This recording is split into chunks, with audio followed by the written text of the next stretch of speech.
So when should you take the MCAT? The earliest you could likely take it would be the summer after your sophomore year, after having completed all fundamental bios, chems, physics. I left these out, but psych and stats as well. Um, as beneficial as getting it over with this early could be, it would take significant supplementary learning materials well suited for one of the 515 plus more expensive programs I'll be talking about later on in the series. This is because you likely will not have taken a college level class yet that teaches you the concepts of anatomy, physiology, and biochemistry. You will have to learn those elsewhere before taking the test. Then next, students looking to avoid gap years often take it the spring of junior year so they can get in on that summer's med school applications. You can also take it early summer after junior year and still get in on that med school application cycle. The med school application cycle typically opens at the end of May. May 28th was when it opened last year. And however, you will have to study while taking classes. Most students take light spring semester workloads in order to do this. For example, 12 to 14 credits is common for students studying for the MCAT.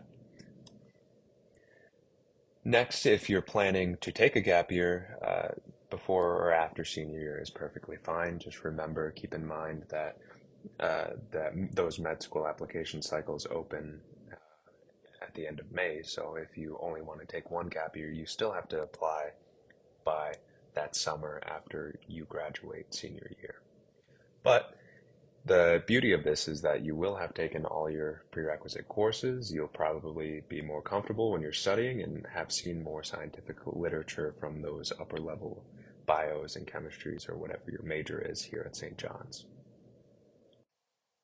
An important note, especially for you underclassmen out there, the MCAT and AAMC med school application cycles are huge incentives to figure out your four-year plan sooner rather than later. Highly recommend you prioritize completing your prerequisite courses as soon as possible. This will have to be balanced with our lovely integrations curriculum here at St. John St. Ben's. But the number one thing I can recommend that you do is speak with your pre-med advisor as soon as possible. Try to figure out a four-year plan that gets you all those prereqs as soon as possible, while also meeting whatever major or minors or whatever else it is you want to accomplish during your undergraduate experience. And then after doing that with a pre-med advisor, I then really recommend you follow up by seeing someone from academic advising, because they're the people that are really going to be able to tell you whether or not the plan you come up with is doable. Thanks for watching, and I hope this was helpful.